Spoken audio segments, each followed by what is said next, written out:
दोस्तों, गीता के 5वें अध्याय में अर्जुन ने श्री कृष्ण से कर्म करो, फल की इच्छा मत करो के बारे में जानना चाहा।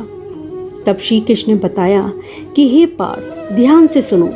इच्छा के साथ किया गया कर्म मनुष्य को संसार से बांध देता है और वो सदैव कर्म के फल के लिए चिंतित रहता है।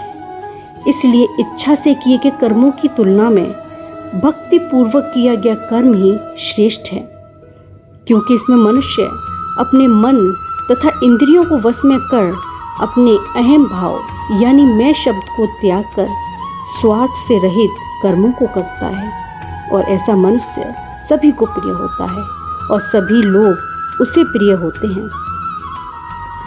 ऐसा मनुष्य कर्म करता हुआ भी कभी किसी कर्म से नहीं बनता, अर्थात वो अपने कर्मों को करता हुआ भी स्वयं को बिना किसी फल की प्राप्ति के साथ निस्वार्थ भाव के साथ अपने कर्मों में लगा रहता है। जिस प्रकार कमल का पत्ता जल में रहते हुए भी जल से अलग रहता है, उसी प्रकार कर्म योगी अपने कर्मों के फल का त्याग करके परम शांति प्राप्त करता है और इसके विपरीत कर्मों के फल की इच्छा रखने वाला व्यक्ति कर्मयोगी होते हुए भी अशांत रहता है।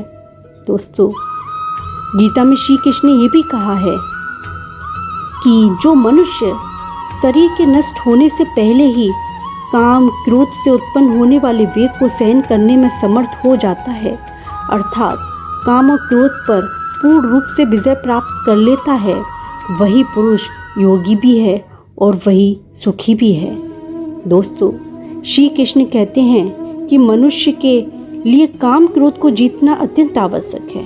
जब तक मनुष्य इन दोनों को वश में नहीं कर लेता, तब तक सब कुछ होते हुए वो सुखी नहीं रहता। सांसारिक वस्तुओं को पाकर वो भले ही अपने आप को सुखी मान ले, लेकिन उसे कभी आंतरिक सुख नहीं मिल पाता। दोस्तों, आंतरिक सुख पाने के लिए मनुष्य को बाहरी विषय भोगों का चिंतन त्याग देना चाहिए और अपनी इंद्रियों के साथ मन और बुद्धि को भी नियंत्रित कर लेना चाहिए और मन को विश्वास के साथ ईश्वर में लगाना चाहिए। ऐसा करके ही हम मनुष्य शांत और प्रसन्नचित्त रह सकते हैं। जय श्री कृष्ण।